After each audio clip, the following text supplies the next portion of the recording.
जी जनाब, रिलेटिव और absolute references के अंदर एक छोटा सा कॉम्प्लेक्स मजीद कॉन्सेप्ट आने वाला है which is called two way absolute referencing.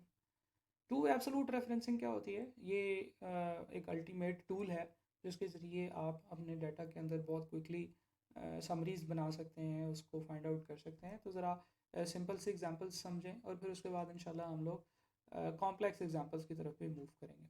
देखिए, हमारे पास एक डिटेल है, एक कंपनी है जो कि कुछ जो गाड़ियां हैं वो रेंट पे देते हैं। ये इनके मॉडल्स हैं, ये उनका एक दिन का रेंट लिखा हुआ है।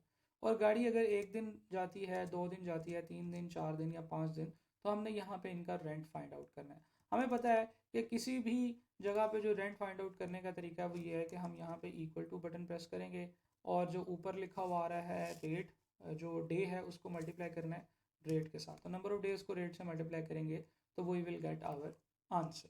अब अगर गौर से देखा जाए तो ये कितनी रोज़ हैं? जी बिल्कुल 4 रोज़ हैं और 5 कॉलम्स हैं, तो 20 दफ़ा आपको फार्मूला लगाना पड़ेगा।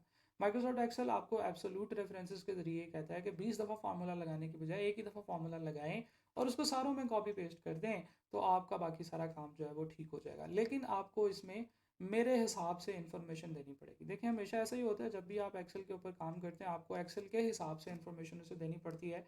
तो फार्मूला क्या होगा जी? इक्वल टू, फिर उसके बाद हम लोग कहेंगे जो ऊपर वो सेल लिखा हुआ आ रहा है मल्टीप्लाई बाई जो लेफ्ट साइड पे जो सेल लिखा हुआ नज़र आ रहा है वो आपस में मल्टीप्लाई कर रहे हैं।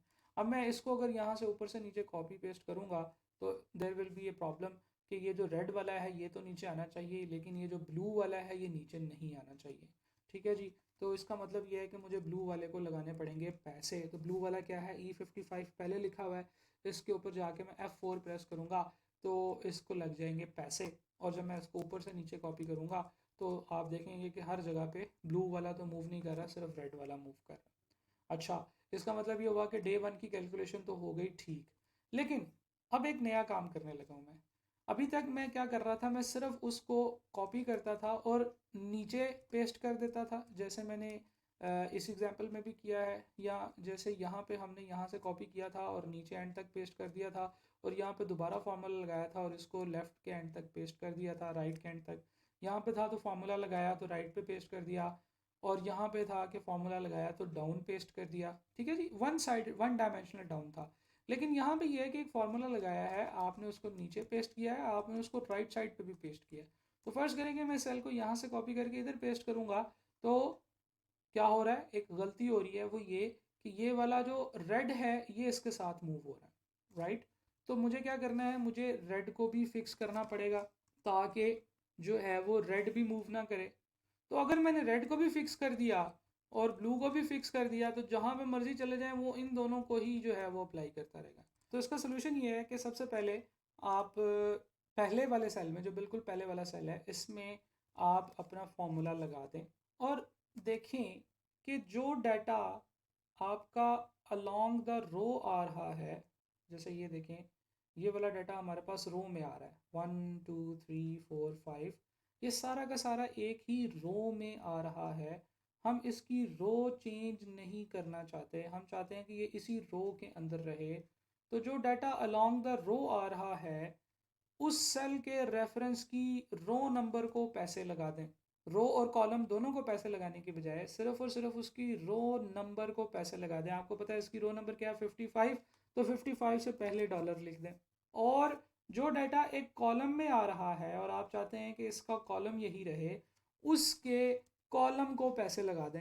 ये तो बहुत ही सिंपल है कि अगर आपके पास इस तरीके से टेबल बना हुआ है तो जो डाटा रो में आ रहा है उसके जो रेफरेंस आपने लगाया हुआ है पहले वाले का, उसके रो नंबर को फिक्स कर दें, और जो कॉलम में आ रहा है उसके रेफरेंस का कॉलम नंबर फिक्स कर दें।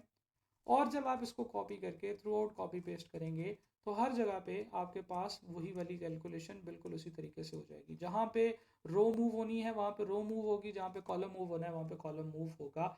ये है टू वे एब्सोल्यूट रेफरेंसेस। इसकी एग्जांपल जल्दी से कीजिए और उसके बाद हम लोग नेक्स्ट एग्जांपल 3.6 की तरफ मूव करते हैं।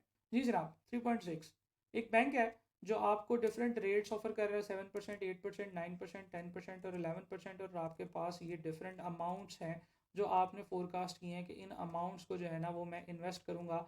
यहाँ पे आपने क्या करना है? आपने इन रेट्स को मल्टीप्लाई करना है इस अमाउंट के साथ, तो आपके पास आंसर निकलने वाला है यहाँ पे कि कितनी आपको जो है ना वो इन्वेस्टमेंट मिलेगी। इससे पहले ये देखते हैं, ये एक सेल है जिसमें जो है ना वो जो चीज़ लिखी है वो पूरी नज़र नहीं आ रही, तो मैं इस सेल को क्लिक करके रैप टेक्स्ट पे क्लिक कर देता हूँ और फिर उसको यहाँ से सेंटर अलाइन कर देता हूँ, यहाँ से भी सेंटर अलाइन कर देता हूँ, तो ये अमाउंट इन्वेस्टेड मेरे पास आ जाएगी। कितनी है? 1000, 2000, 3000। खैर इधर आते हैं, इक्वल टू का बटन प्रेस किया, 7%, या हम ऐसे करते हैं कि 1000 को मल्टीप्लाई करते हैं 7% के साथ।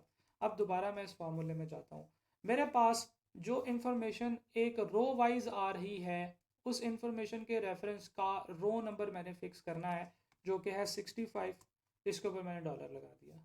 और जो मेरे पास चीज़ एक कॉलम में आ रही है, देखें ये एक कॉलम में आ रहे हैं ना सारी की सारी इंफॉर्मेशन, इसका मैंने कॉलम फिक्स करना है, तो इसके कॉलम के साथ यानी कि सी से पहले डॉलर लगा दूंगा और 66 के साथ डॉलर लगाने की मुझे ज़रूरत नहीं है।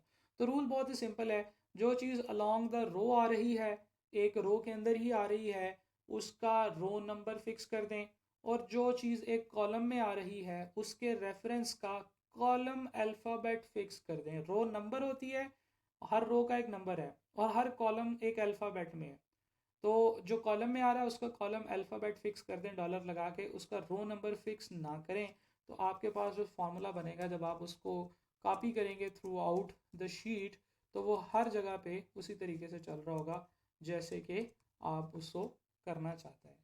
तो जनाब, this was the exercise, this was the example of absolute reference.